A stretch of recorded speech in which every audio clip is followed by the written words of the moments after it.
कहानी है कि चिंतित व्यक्ति विकसित नहीं होता। समय की सुइयों को पीछे घुमाएं और भारत के उस रूप में ले जाएं जब साधुओं की धरती इस देश को कहा जाता था। इस उस जमाने में एक महान संत हुए थे जिनके प्रत्येक और निकट के राज्यों में एक या एक से अधिक शिष्यों की मौजूदगी दर्ज थी। इन्हीं शिष्यों में एक थे सदानंद। सदानंद उस साधु के ज्ञान से काफ़ी प्रभावित था एवं साधु भी सदानंद को अपना चहेता छात्र मानते थे। सदानंद ने एक युवा की उम्र तो धारण कर ली थी, परंतु उसका हृदय फिलहाल अभी एक छोटे बच्चे के मुताबिक ही था। अर्थात सदानंद भोले व्यक्ति के समानार्थी थे। साधु ने सदानंद से कई बार याचना करते हुए कहा कि सदानंद, तुम भी मेरी कुटिया में पधारो। वहाँ मौजूद हर भक्त को सही राह दिखाने का प्रयत्न करो। परंतु सदानंद हर वक्त टाल देता। कारण यह था कि सदानंद अपने परिवार से काफ़ी स्नेह करता था। वह मानता था कि उसके जाने के पश्चात उसके बालकों का एवं उसकी अर्धांगिनी का ख्याल कौन रखेगा। इस पर साधु समझाते हुए कहते हैं कि तुम नकारात्मक विचारों से भरे हुए हो, यह मात्र तुम्हारा वहम है। तुम्हारा परिवार सकुशल रहेगा। अगले दिवस जब सदानंद कुटिल पहुंचा और सत्संग में शामिल हुआ तो फिर साधु ने सदानंद को फिर से प्रस्ताव दिया कि वह हमेशा के लिए यहाँ आ जाए एवं ईश्वर को प्राप्त करने हेतु उनकी भक्ति में स्वयं को लीन कर दे।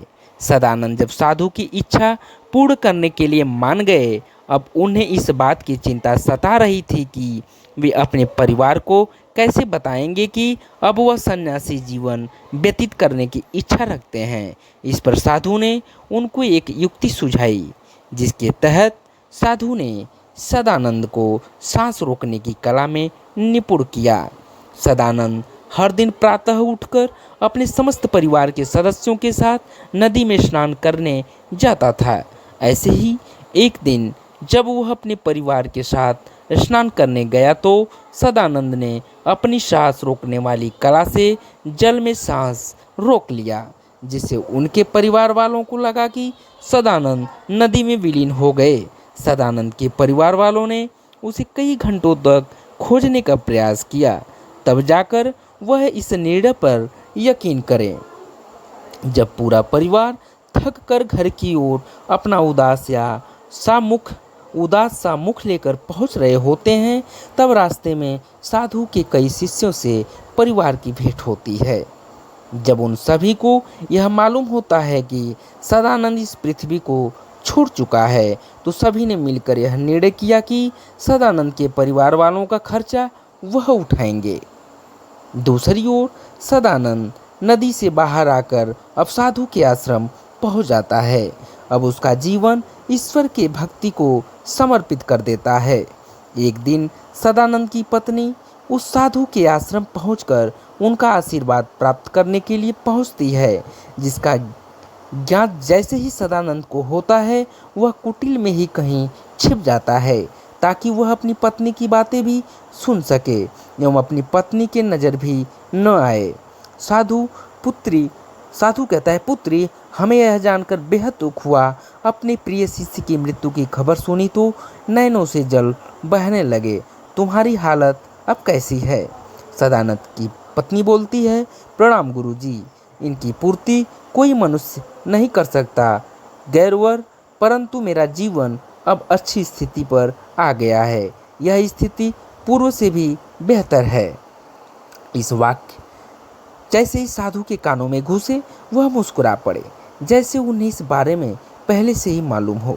सदानंद की पत्नी अब साधु के आगे अपनी शीश झुकाते हुए आशीर्वाद प्राप्त करती है और वहां से प्रस्थान करती है। अपने पत्नी को जाते देखने के बाद सदानंद खुद को साधु के सामने लाता है। साधु बोलते हैं, अब तो तुम्हें यकीन हो गया ना कि वह तुम्हारे बिना खुश है? सदानंद बोलता है, नहीं, मुझे अभी भी यकीन नहीं, उन्हें मेरी ज़रूरत अभी भी है। साधु बोलते हैं, अगर तुम्हें उनकी खुशी का सबूत चाहिए तो तुम्हें स्वयं जाकर पड़ताल कर लो ताकि तुम्हें शांति मिले। साधु से आज्ञा लेकर सदानंद अपने घर, अपने बच्चों एवं अपनी पत्नी पर नज़र रखने लगा। सदानंद हर दिन उन पर नज़र रखने लगा।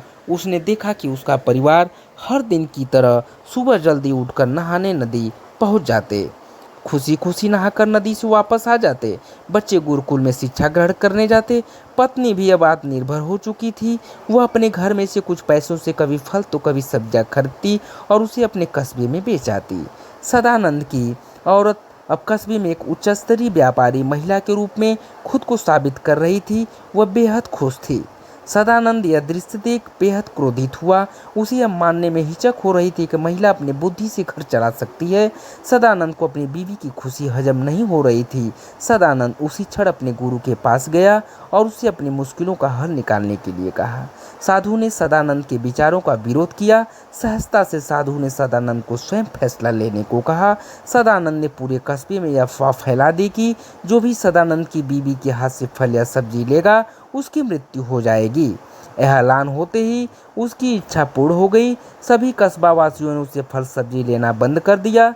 2-3 दिन किसी शख्स ने भी उससे फल सब्जी नहीं ली। सदानंद फिर से नजर रखने के लिए अपने घर पहुंचा तो हैरान था। वहाँ अभी भी सब प्रसन्न थे। बच्चे खेलने कूदने में व्यस्त रहते और बीवी भी कुछ न बिकने के बावजूद वह खुश थी। सदानंद ने फैसला किया कि अब वह घर लौट जाएगा। उसने अपने बच्चों के देर रात सोने का इंतजार किया। जैसे ही वे सोते हैं सदानंद घर के दरवाजे को खटखट करता है। सदानंद की बीवी यह ध्वनि सुनकर घबरा जाती है। वह धीमी आवाज़ में पूछती है, कौन है?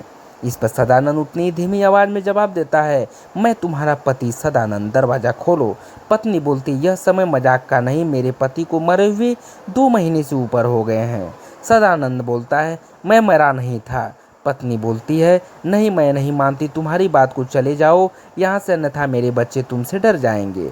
सदानंद बोलता है, लेकिन मैं भूत नहीं हूँ तो मेरे से क्या डरेंगे। दोस्तों, ये रहा साधु बाबा की कहानी। सदानंद यह सुनकर वहाँ से दुखी होकर चला जाता है। कहानी पसंद आई हो तो कृपया चैनल को सब्सक्राइब करें, लाइक करें। आपका बहुत बहुत आभार, बहुत बहुत धन्यवाद दोस्तों। थैंक यू सो मच दोस्तों, सो मच।